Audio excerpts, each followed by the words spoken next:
So I have finally added my dream Birkin to my little Hermès collection. But what's next?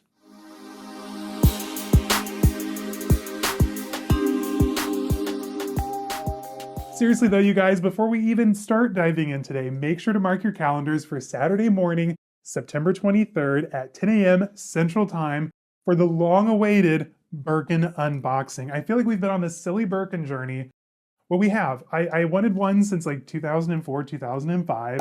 I started to buy one last year, ended up with the gorgeous Kelly instead. And then this year has been nothing but the Birkin. I had Birkin fatigue, Birkin journey, Birkin this, Birkin that, and it's finally done. But that being said, if you're new around here, hey guys, my name's Caleb. I post luxury and lifestyle related content every Wednesday, Friday, and Sunday. If that's something you're into, make sure to hit the subscribe button down below. Consider becoming a member. We have a really fun little community here that we're building with the Discord, member meetups. I actually revealed my new Birkin, which is just right here inside this dust bag, to the group through a special live chat. So tons of fun. I have to ask, after you've wanted a Birkin for so long, what comes next in your collection? Like seriously, like I've been planning and dreaming. I got my start, for those of you who don't know, with Coach, particularly made for outlet Coach, because I was a broke college boy at one point. And I've slowly built up. We've gone through the ranks of Gucci, LV. I skipped over Chanel, little Fendi, Balenciaga. I had a huge Balenciaga period there for a minute. And now I have arrived at the top of the ladder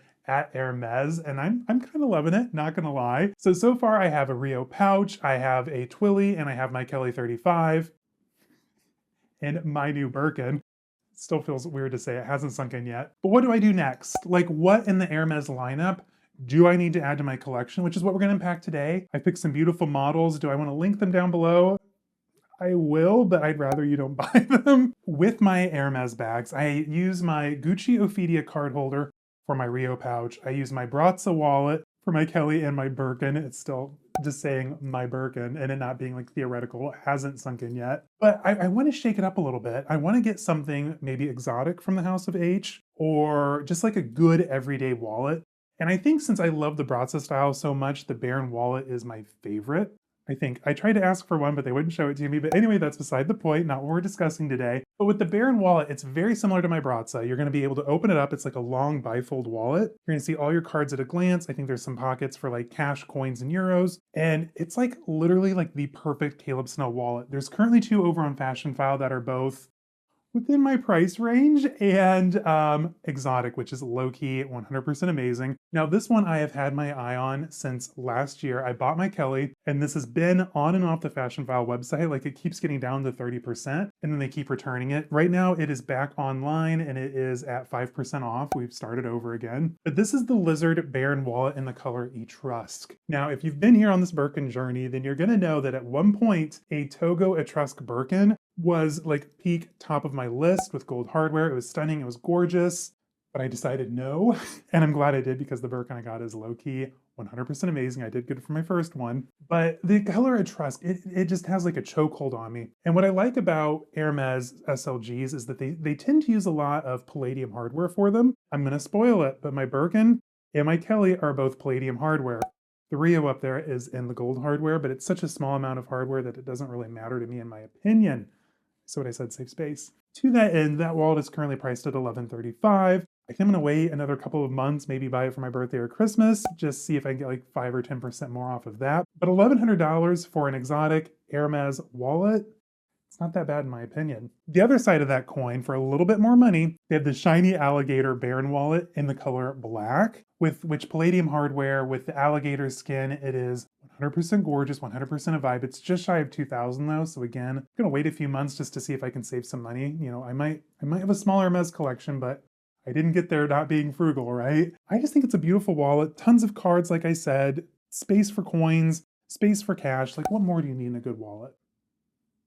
I already have too many wallets as it is, but that's beside the point. Save space. Now, outside of the wallet, with my Hermès collection, I've got the clutch. I wouldn't necessarily call that an evening bag. I have other pieces that I would probably use over that. It's good for like lunches or just like quick outings. I have the Kelly, which could be worn on the shoulder if you wanted. I'm more of a top handle guy though. And I have my Birkin, which is totally top handle. So I think in my collection, I need a good either shoulder or crossbody bag. So I've picked out a few models that I really like. Now, if any of you have seen my favorite film with Tilda Swinton, I Am Love, she has a very beautiful but minimal Hermès collection. I kind of like how the costume designer approached it. So she had her big Birkin for every day. I think it was like a 35, maybe a 40. She had a Kelly, I want to say like 32, maybe a Kelly 28 as well, and the Messiah. Now the Messiah is a gorgeous shoulder bag. Came with two different straps, so you could have two different lengths. And it's slim, hugs the body, very, very low profile. And it's also very under the radar. Like everyone's talking about quiet luxury. And I think with the notoriety of both the Birkin and the Kelly, you can't really call them quiet luxury these days. Maybe that'll change soon, but they're very in the forefront of everyone's mind with pop culture and everything. So I want something that's a little less Hermès-y, if you will, like something that I could carry down the streets of Chicago and no, I wouldn't have to be too worried. So the Messiah really fits that bill. It is discontinued, so I'm gonna have to find it on the pre-owned market, but you can find them for as little as like $1,200, $1,500, maybe $2,000, $3,000, depending on the color, leather type, and if it has both straps and the condition. There's just something so beautiful, modern, and minimalistic to it that I think it would be like the perfect addition to my collection. Now, also in the realm of good shoulder bags, because everyone needs a good shoulder bag in their collection, I'm also really considering the So Kelly.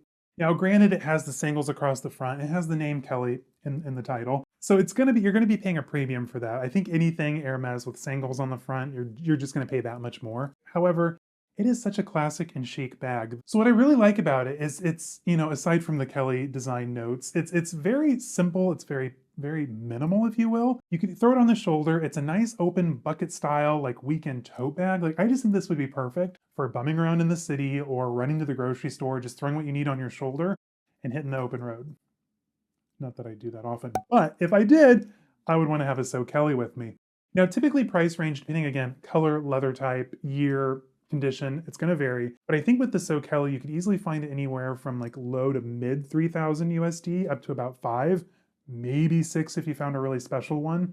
3 more bag styles, and then I'm done talking about it because I will literally hit checkout with all these beautiful things in my cart if I don't stop. But another bag that I really like for its versatility is the Gypsy Air. This is from the Jean Paul Gaultier era, so it's going to be a little quirky, a little whimsical. You still have the single moment on the front, except I think it shares the hack hardware more so than like the Pontettes on the Birkin, but it's a Vibe 100. Shout out to Jessie Style. She has a gorgeous like neon acid green one, and I have envy every time she rearranges her shelf because it is low key, like one of the coolest bags I've ever seen. So Jessie, if you ever want to sell, emails in the description or you can hit me up on Instagram. I'm not kidding. A couple more styles that I'm interested in. I would love a Picotin. And you're like, Caleb, a Picotin? Low-key, super cute. When we go out to lunch with Jamie from Luxe Petite, she brings it to lunch. I like stare at it the entire time. She has a gorgeous version. It's gold on gold. It is fabulous. It is beautiful. I think it's an 18 if I remember right. But right now they have a Vibrato one over on Fashion File for only $1,500. And it's box leather, Vibrato in the chocolate colorway. And with the Vibrato leather, so this is from the early 2000s. And if you remember Samantha from Sex and the City, when he hands her the red Birkin, I think it's a 40, behind the sales associate, who is also in the movie Adam and Steve. Good movie if you haven't seen it, by the way. You have a wall of vibrato pieces behind him. I think there was like a Victoria, maybe a Plume, maybe a vibrato Birkin. The vibrato collection is absolutely gorgeous, and I think it takes like a real master craftsman to create it because it's literally thin pieces of stacked leather to create the full body of leather. It is gorgeous. I almost bought a vibrato Birkin. Spoiler alert, I didn't. Low-key, no, I don't regret it because I can always add another one. I will never ever regret my Birkin. But the Vibrato collection, it's so unique, so beautiful. I love the chocolate colorway. I think it also came in Bleu de Prusse, one of the gray shades. Like there are some gorgeous Vibrato pieces out there, and they can be found for a good deal, depending on, again, condition, colorway. You're gonna pay a lot more for the gray version than you would the chocolate. But in my opinion, $1,570 for something so special and so unique, not a bad deal. All right, the last and final, okay, the last one we're going to talk about today, caveat, this isn't going to be like the last and final Hermès bag I want, but the style that I really, really vibe with, and I've seen this in person a few times here in Chicago, is the 2424. I don't know what it is. I almost got one of those instead of my Birkin during this round of the journey. I know, crazy story. But the 2424, I think it's classic, I think it's chic, and it's interesting enough to where I think it would be right at home in my collection. What I like about it, it can go top handle, it can go crossbody. If you have like the 29 centimeter, why they didn't do a crossbody or shoulder strap on the 35 is beyond me. Regardless though, still fabulous. You'll pay a lot less, I think, for the 35 centimeters. I found several in like the $3,000 range, maybe 4. During this whole journey, again, pricing is always insane and always changes. But right now, Fashion File has one in the Barenia Faubourg leather, and it is stunning. Like that leather is gorgeous. It is beautiful. It's in the color Fauve with gold hardware, and it is 100% a vibe. Now this one's currently priced at $7,455, so low key, I'd probably just save a touch more and get another Birkin or a Kelly in that instance, but again, it's super cute. It's a different design. And again, it's not something you see often. Granted, you know, here on social media, it's easy to be like in a vacuum and like, oh my God, I see Birkins all the time. But when was the last time you actually saw a Birkin IRL, like out on the streets? It's been at least a year for me, I can tell you that much. Anyway, guys, that's where I'm at with the Birkin journey. The Birkin journey is finally ended. It is concluded. It is right here in this dust bag. And make sure to come back September 23rd, 10 a.m. Central Time. It's a Saturday morning. I know you have to get up early, but I mean, we've been waiting for over a year to unbox this stupid Birkin.